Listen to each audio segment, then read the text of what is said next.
En el libro de Apocalipsis, capítulo número 8, hemos estado estudiando el libro de Apocalipsis y es un estudio que vamos desarrollando versículo a versículo, y así hemos llegado al capítulo 8, que es donde vamos a leer ahora la palabra del Señor. Si lo tiene listo, dice el libro de Apocalipsis capítulo 8 y versículo 1: cuando el Cordero rompió el séptimo sello, hubo silencio en el cielo como por media hora. Y vi a los 7 ángeles que están de pie delante de Dios, a los cuales se les dieron 7 trompetas. Se acercó otro ángel y se puso de pie frente al altar. Tenía un incensario de oro y se le entregó mucho incienso para ofrecerlo, junto con las oraciones de todo el pueblo de Dios, sobre el altar de oro que está delante del trono. Y junto con esas oraciones subió el humo del incienso desde la mano del ángel hasta la presencia de Dios.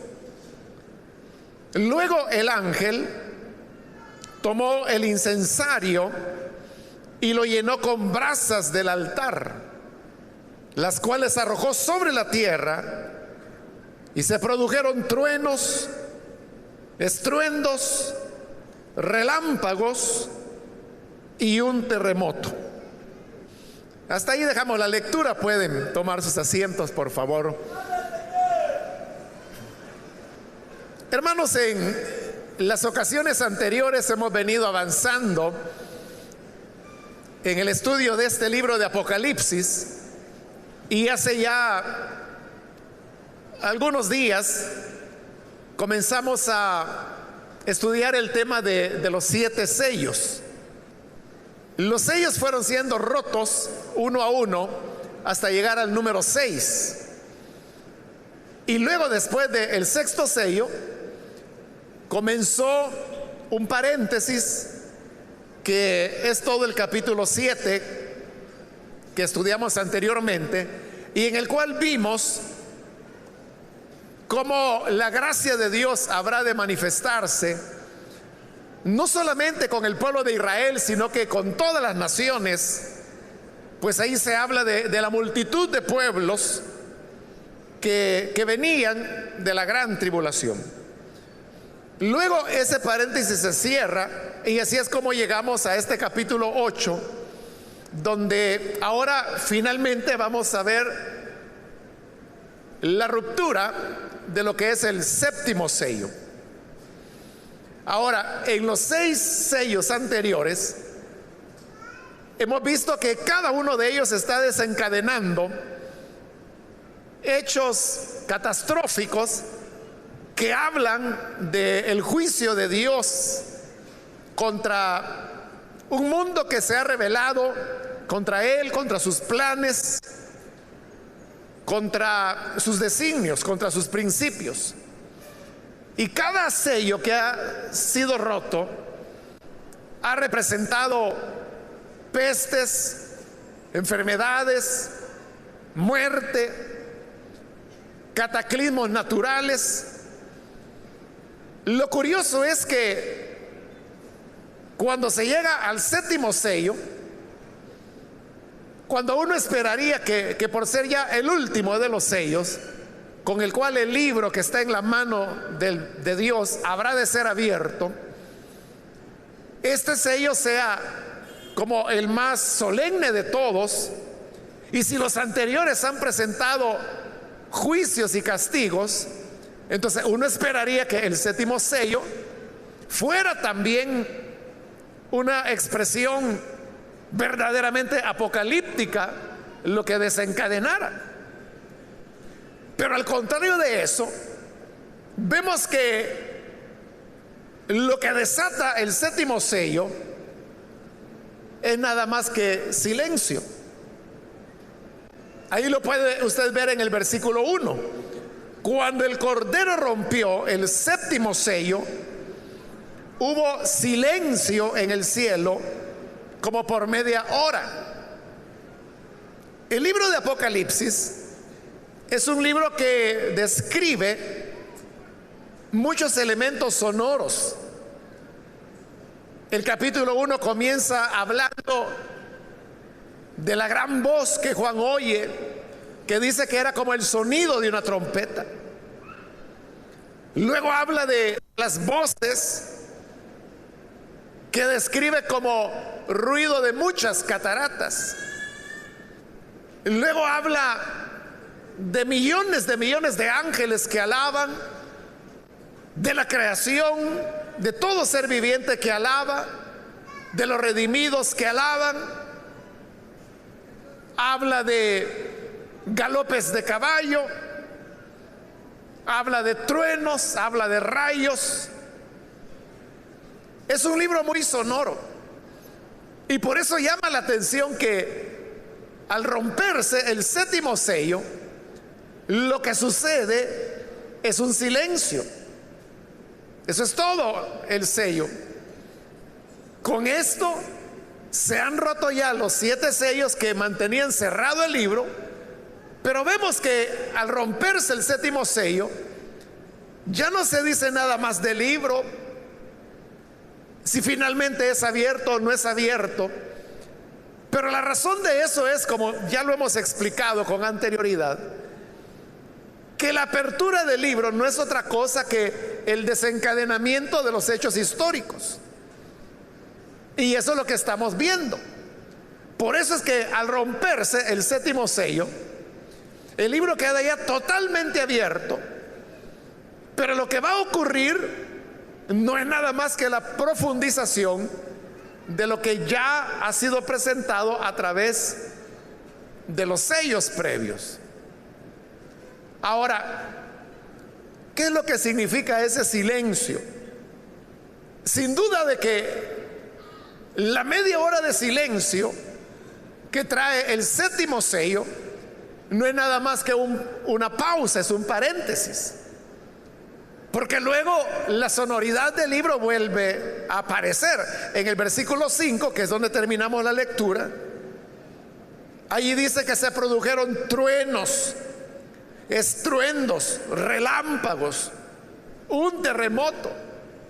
Es decir, vuelven a aparecer los sonidos. La media hora de silencio es entonces simplemente una pausa. Es un descanso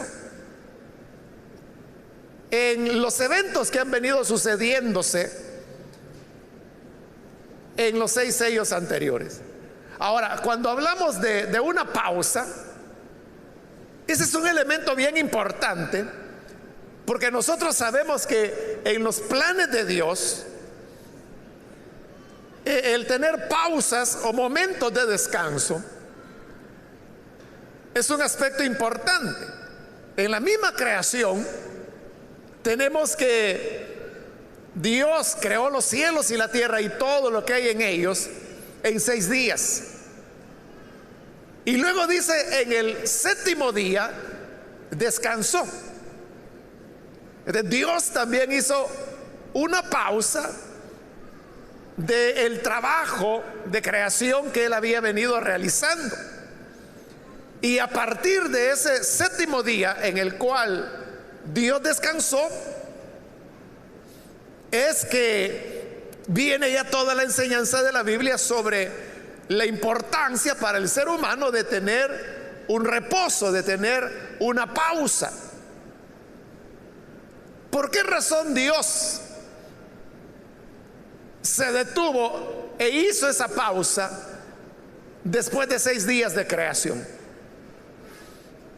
Es porque Dios es alguien que las cosas que hace las hace bien, y las hace tan bien que a Dios le gusta disfrutar lo que Él ha hecho. Cada día que Dios creaba, La escritura dice que Dios vio que era bueno. El segundo día de la creación, Dios sigue creando, y al final de ese día dice que Dios vio lo que había hecho y vio que era bueno.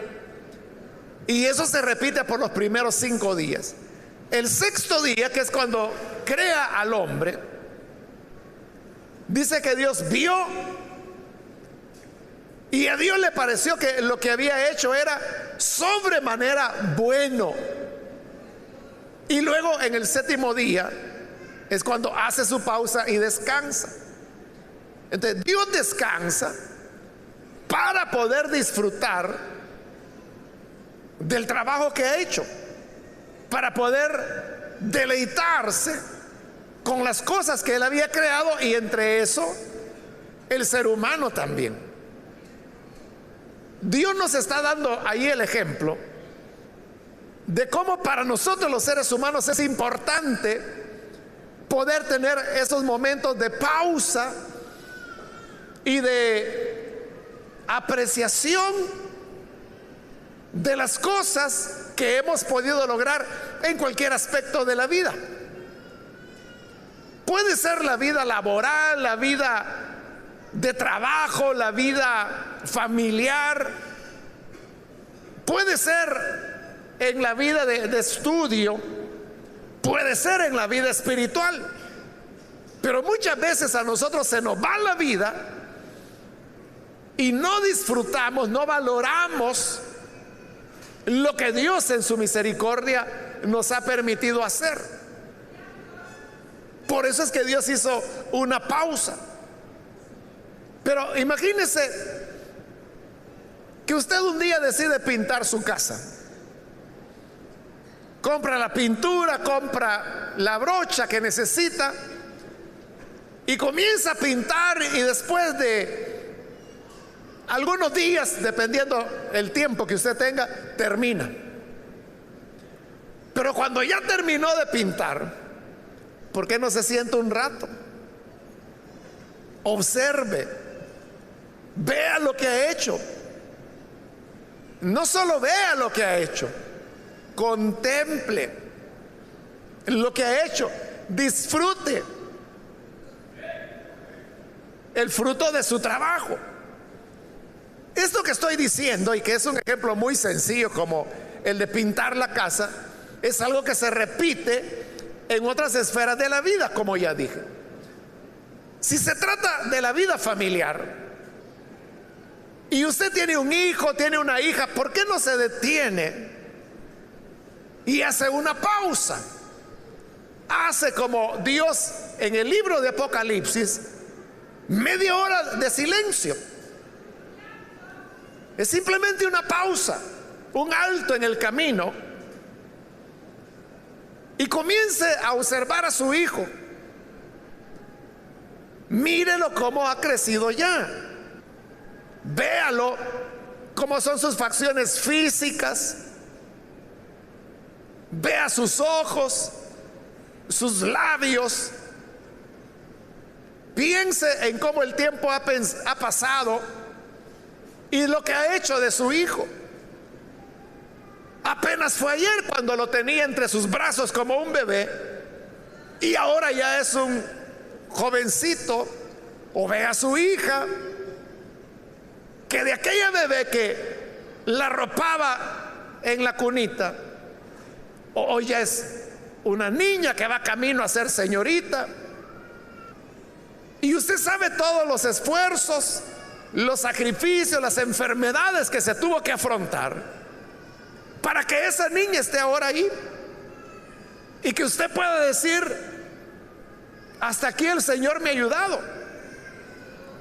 Pero a veces estamos tan apresurados en la vida que no valoramos esas cosas. El tiempo pasa, perdemos a las personas, perdidos en el sentido de que crecieron, se hicieron hombres, se casaron y se fueron,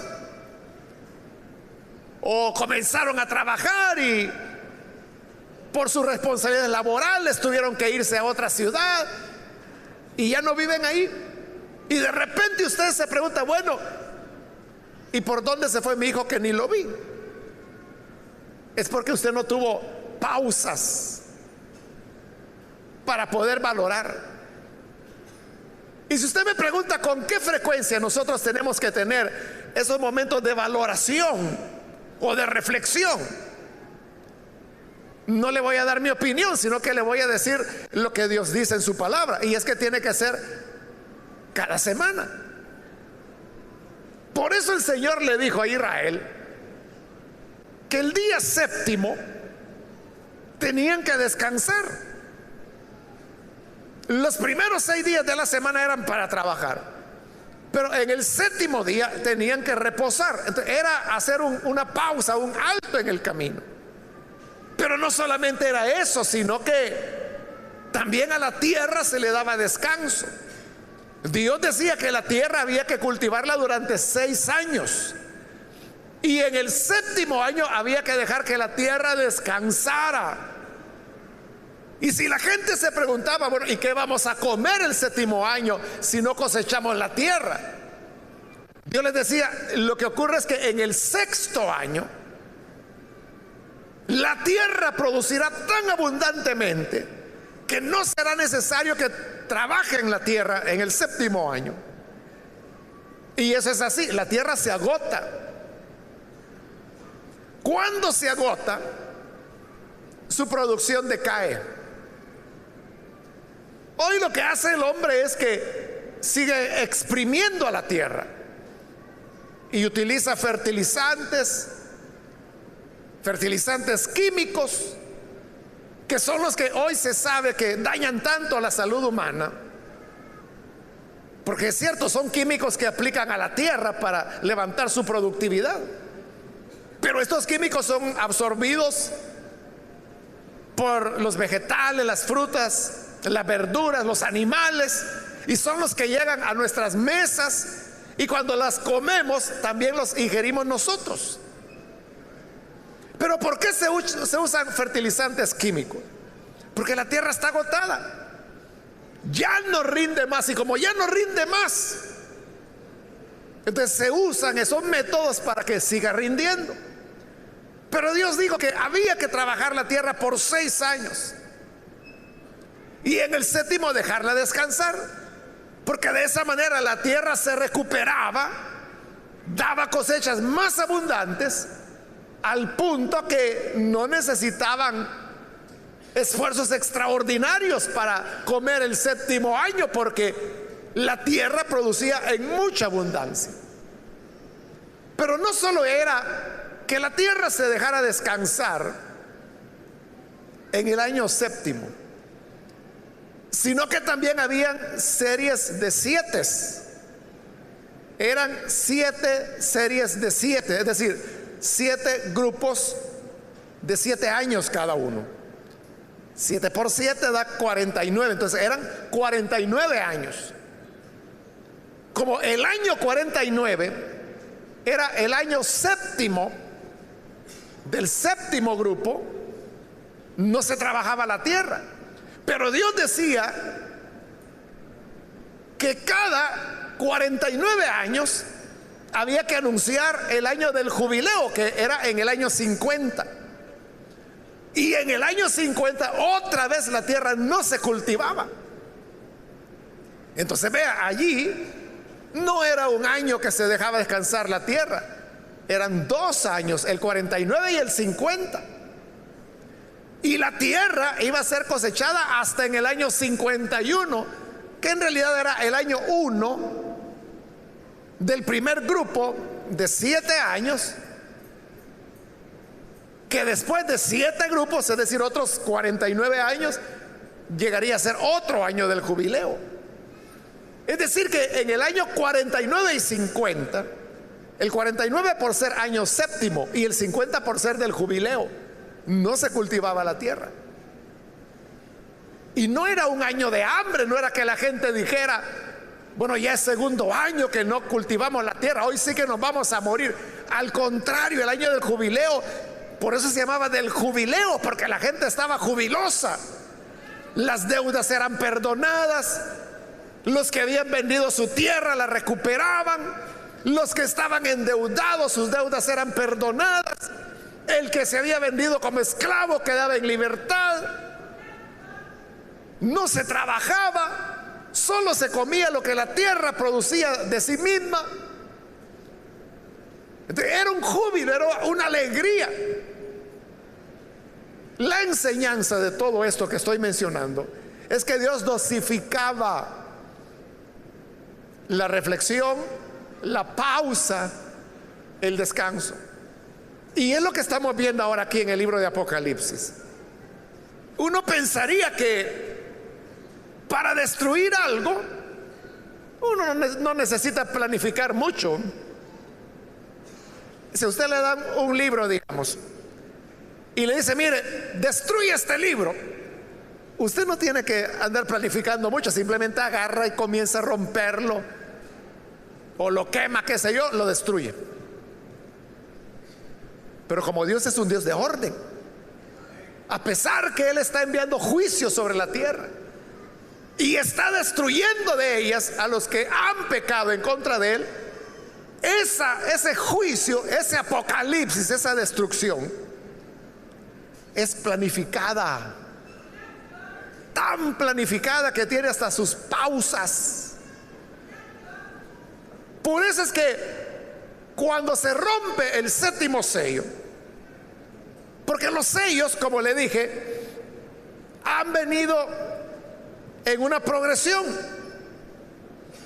Los primeros 4 sellos son los 4 jinetes.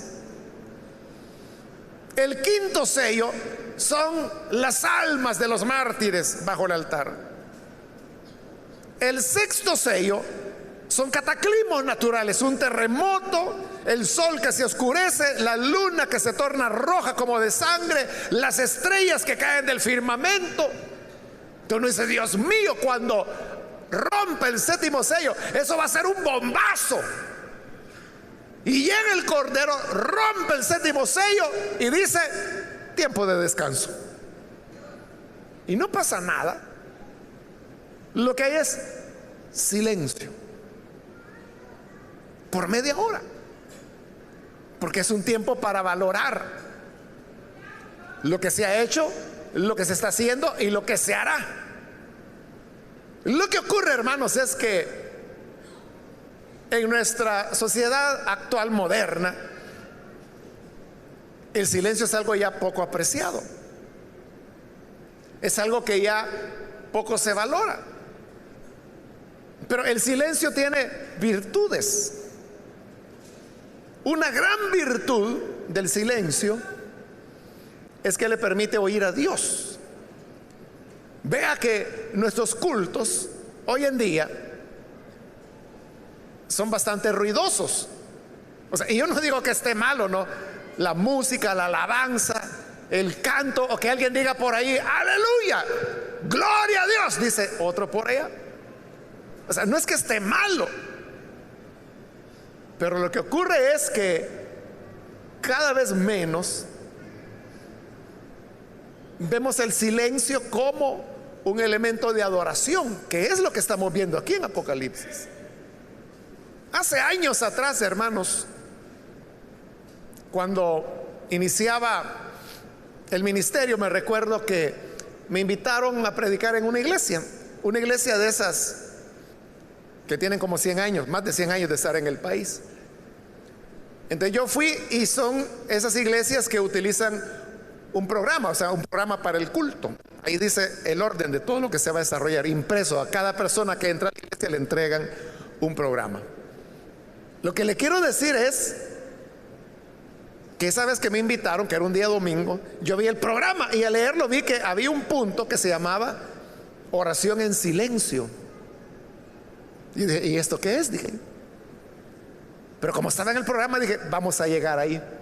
Y cabalmente cuando llegó ya el punto de la oración en silencio, el que estaba presidiendo el culto digo, bueno, hermanos, ahora vamos a hacer una oración en silencio, oremos. Todos estaban orando, pero nadie abría la boca. Todo era un silencio que duró unos 5 minutos, algo así. Y después de esos minutos, el que estaba diciendo amén dijo, y siguió el culto.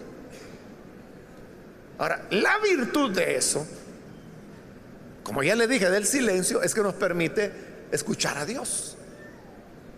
Pero para nosotros eso sería inconcebible. Si yo les digo, hermanos, oremos, todos nos ponemos a gritar. Y algunos lo que hacen es gritar por gritar. Simplemente están hablando lo que se les ocurra. Señor, dame paz, dame bendición, dame trabajo, bendice a mis hijos, bendice a mi abuela, y sana al tío que está enfermo, y ya oró. No hay un minuto en que le presta la guitarra a Dios para que le pueda hablar. Pero el silencio no solamente debe ser parte del culto, sino que también debe ser una práctica de nuestra vida devocional. Aunque nos parezca extraño, ¿no? Pero el silencio nos permite interiorizar ciertas cosas o reflexionar, o como le decía anteriormente, tan simple como apreciar lo que se caminó, lo que se tiene, lo que se logró, o incluso si es un fracaso, si es una mala noticia, si es algo que está muy mal. El silencio nos ayuda a aprender el bien que ese mal tiene. Porque la Escritura dice que todas las cosas ayudan a bien a los que le aman. Entonces, si amamos al Señor, hasta lo malo, lo que nosotros llamamos malo, trae repercusiones positivas para nosotros. Entonces, aprendamos, hermanos, a imitar a Dios, que hasta en los juicios finales puso una pausa. Dice que el silencio duró como por media hora, dice.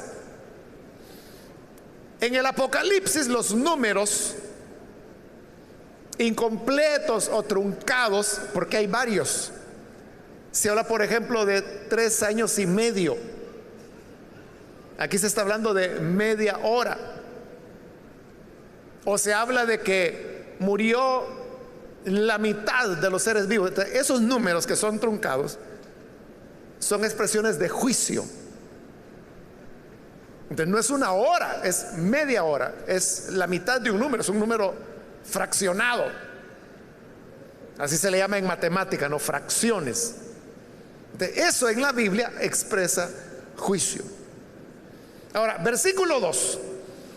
Y vi a los 7 ángeles que están de pie delante de Dios, a los cuales se les dieron 7 trompetas.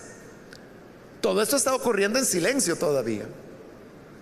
Vea que habla de 7 ángeles y luego aparecerá un octavo, pero en este momento se habla de 7. Dice que están de pie delante de Dios. Está utilizando el presente. Están de pie delante de Dios. Entonces, si los 7 ángeles están de pie delante de Dios, ¿cómo es que Juan no los ha mencionado antes? O sea, porque Juan lo primero que hizo en el capítulo 2 es en el 4, describir lo que él ve en el cielo. Porque aquí está en el cielo todavía. Luego vendrá la tierra. Él habló que había un trono, que había un arco iris, que había un mar como de cristal, que había 24 ancianos, 4 seres vivientes, 7 candelabros. Pero no habló de 7 ángeles. Y él dice que están. Y así como ha dicho, el que está sentado en el trono, ¿de qué estaba ahí sentado en el trono? Y si ahora habla de 7 ángeles que están de pie delante de Dios, ¿por qué no los había mencionado antes? Entonces da la impresión que aunque habían estado y están allí siempre, no los había visto, porque es lo que dice en el versículo 2. Y vi, como que era un detalle que se le había escapado. Y ve que estos ángeles, los 7 que estaban de pie, a cada uno se le da una trompeta. Las trompetas en la Biblia se utilizaban para dar anuncios, para comunicar. Se usaron en Israel, se usaban para convocar al pueblo, para convocar a los líderes del pueblo, para convocar a moverse, a seguir caminando, o se utilizaban para detenerse, para ir a la guerra o como alarma. Y también se utilizaban las trompetas para júbilo, para alegría. Pero vea que en todos esos usos siempre el propósito era comunicar. Entonces significa que cada uno de los ángeles tiene algo que comunicar, tiene, digamos, un anuncio que lo dará a través de las trompetas que comenzarán a ser sonadas luego. Versículo 3: se acercó otro ángel, este sería ya el octavo, y se puso de pie frente al altar. Tenía un incensario de oro y se le entregó mucho incienso para ofrecerlo junto con las oraciones de todo el pueblo de Dios sobre el altar de oro que estaba delante del trono. En el tabernáculo y también en el templo, el altar del incienso, que era pequeño, era de oro, pero era pequeño, estaba frente al arca del pacto que manifestaba o expresaba la presencia de Dios. Pero aquí vemos que el altar del incienso está delante del trono de Dios. O sea, aquí Dios no está siendo representado por el arca del pacto. Dios está allí sentado en su trono. Entonces, este ángel está haciendo lo que el sacerdote hacía en el tabernáculo o en el templo, y es ofrecer el incienso. El incienso en la Biblia está relacionado con el tema de la oración. El libro de Apocalipsis lo dice llanamente. Dice que el incienso son las oraciones de los santos, dice.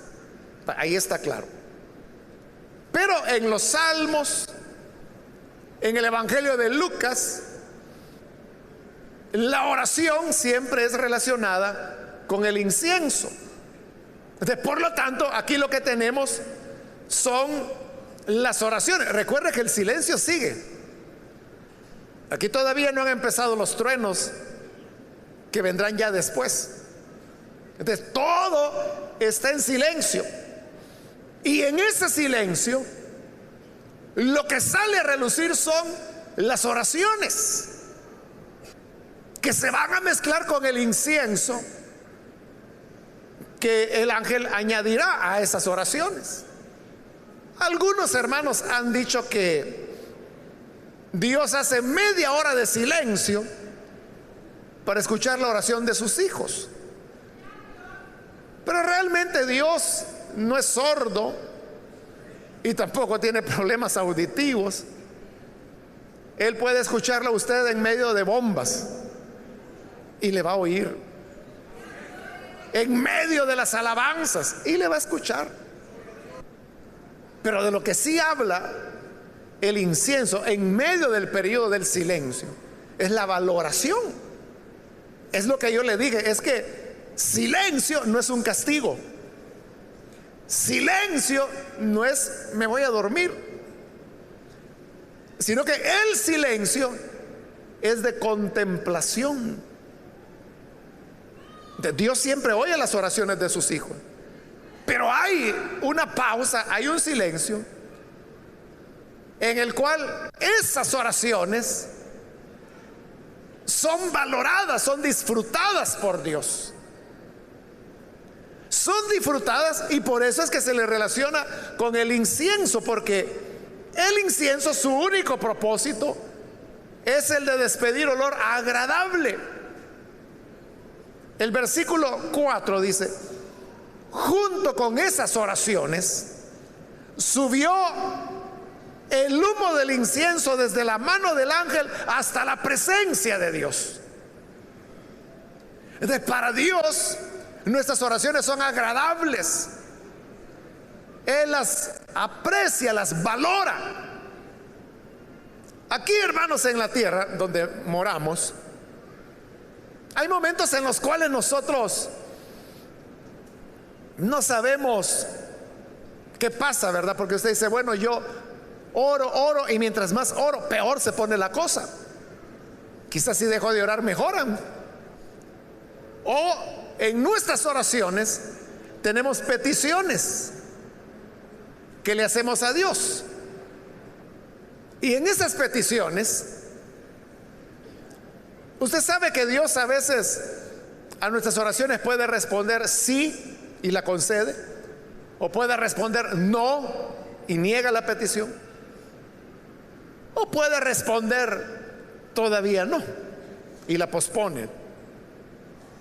Pero aquí en la tierra nosotros no sabemos qué es lo que está pasando, si Dios responderá o no responderá. Entonces uno se pregunta, ¿será que Dios oye mi oración? ¿Será que Dios está teniendo en cuenta lo que yo le pido? Pues este pasaje nos revela lo que la oración significa para Dios.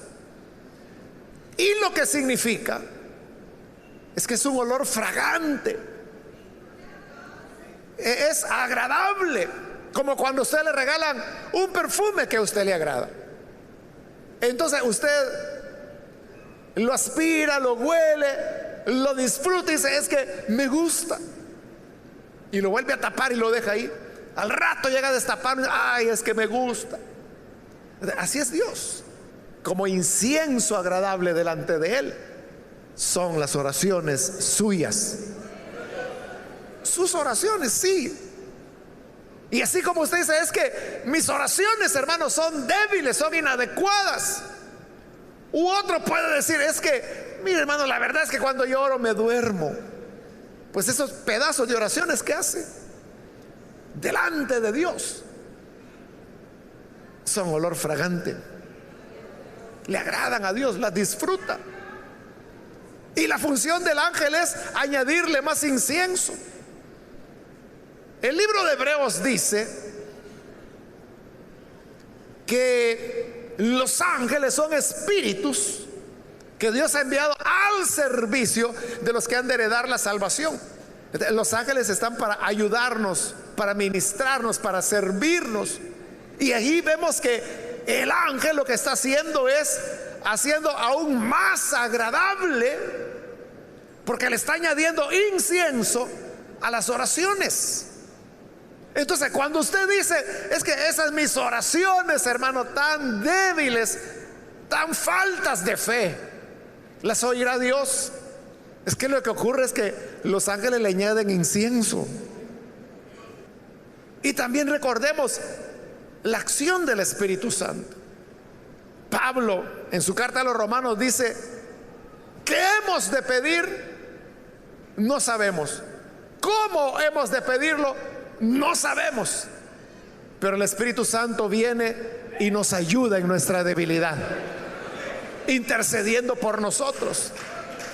Entonces, teniendo la ayuda del Espíritu de Dios, nuestra oración sube delante de Dios como olor agradable.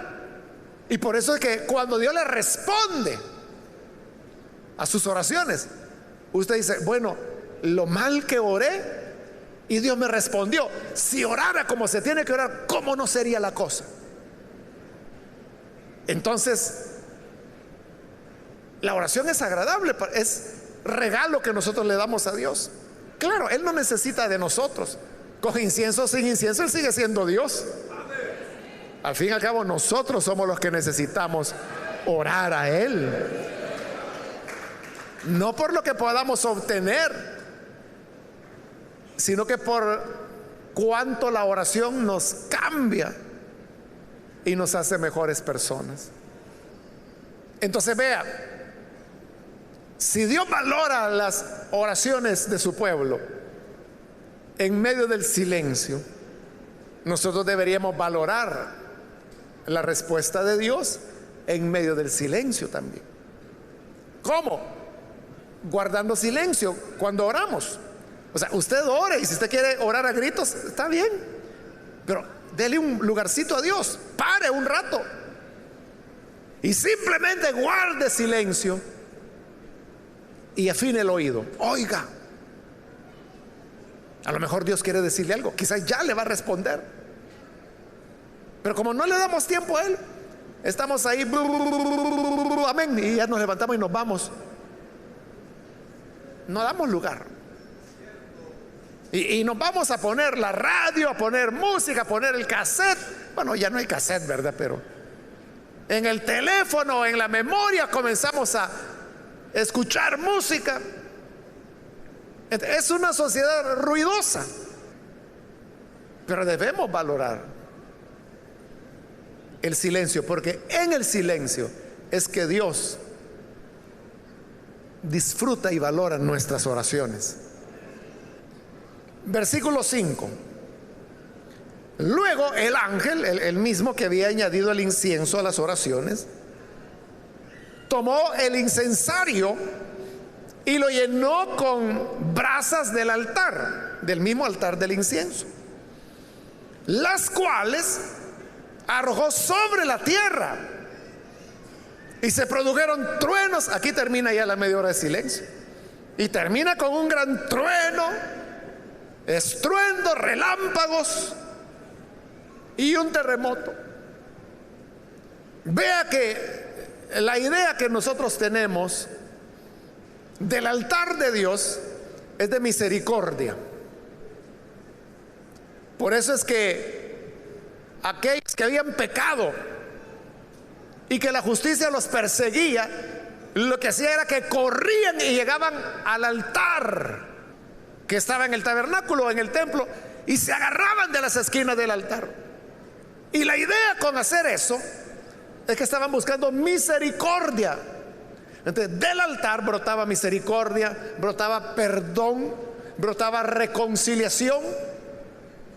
Pero vea qué extraño, que hoy lo que está brotando es juicio, porque el ángel toma brasas del altar y las arroja a la tierra. Recuerde que aquí Juan está en el cielo, desde el cielo está viendo cómo las brasas del altar son arrojadas y ¡plau!, caen en la tierra. Y cuando caen en la tierra es que vienen los truenos, los estruendos, los relámpagos, el terremoto. Por eso es que Pablo decía, perdón, no es Pablo, es el libro de Hebreos. No, es Pablo, ya me recordé, en Romanos. Pablo dice que debemos tener en cuenta la misericordia de Dios, pero la severidad de Dios también. La misericordia, dice, para contigo, refiriéndose a los gentiles, pero la severidad de Dios la puedes ver en Israel, porque Dios desgajó a las ramas naturales para injertar las ramas silvestres, que somos nosotros los gentiles, injertarlas en el buen olivo que es Jesús. Son los dos aspectos, la bondad de Dios y la severidad de Dios. Sí, del altar puede brotar bondad, puede brotar misericordia, puede brotar perdón, puede brotar reconciliación, bendición, pero también puede brotar juicio, como lo estamos viendo acá. Dios es así. Dios es amor, como dice la gente, pero también es fuego consumidor. Y digo, como dice la gente, porque es la gente la que une dos pasajes diferentes de la Biblia. Juan, cuando dice Dios es amor, y Hebreos, donde dice que Dios es fuego consumidor. Pero la gente lo une y hace un nuevo versículo diciendo Dios es amor, pero también fuego consumidor, lo cual es verdadero, porque las dos cosas se afirman en la Biblia. Pero ¿cuánto vivimos esa realidad?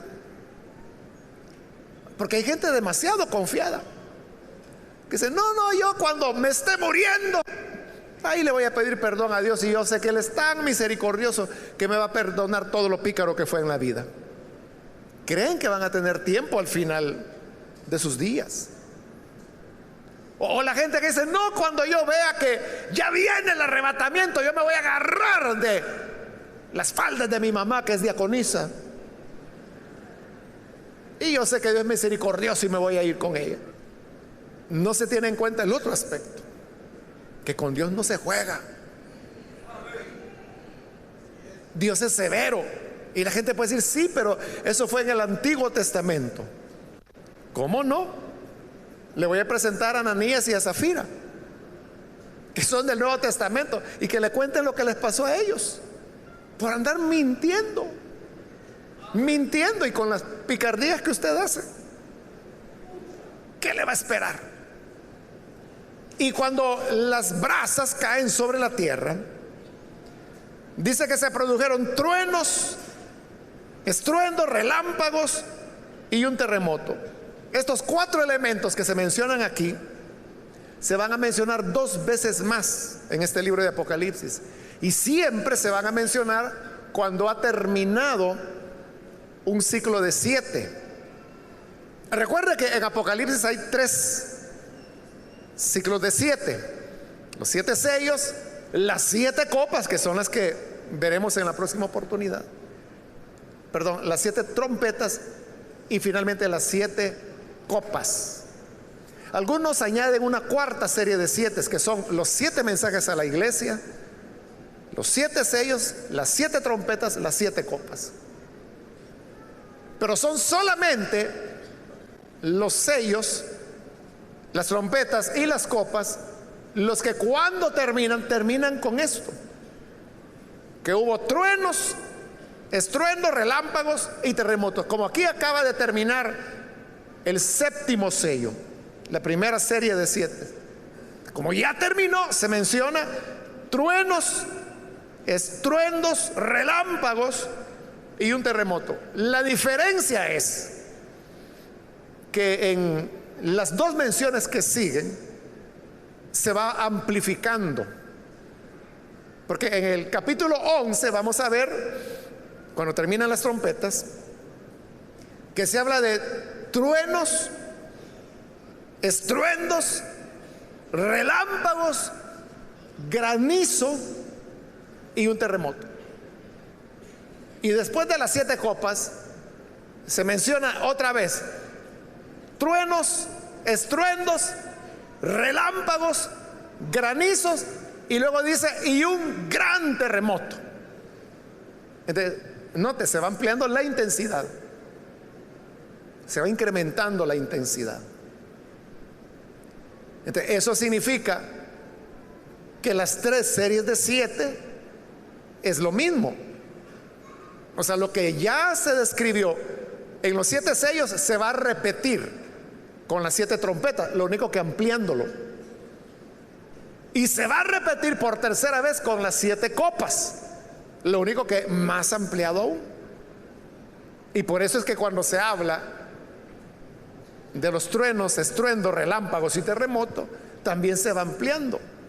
Pero la repetición habla que es eso, una repetición de ciclos.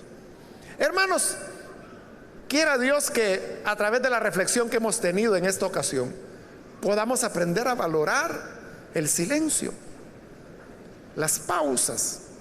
Tal vez eso necesita usted, un momento de reflexión, un alto.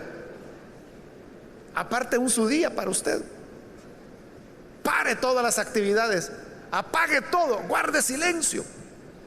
Si quiere hacerlo en la noche, quiere hacerlo de día, como sea, pero guarde silencio y verá cómo Dios se manifiesta en medio del silencio.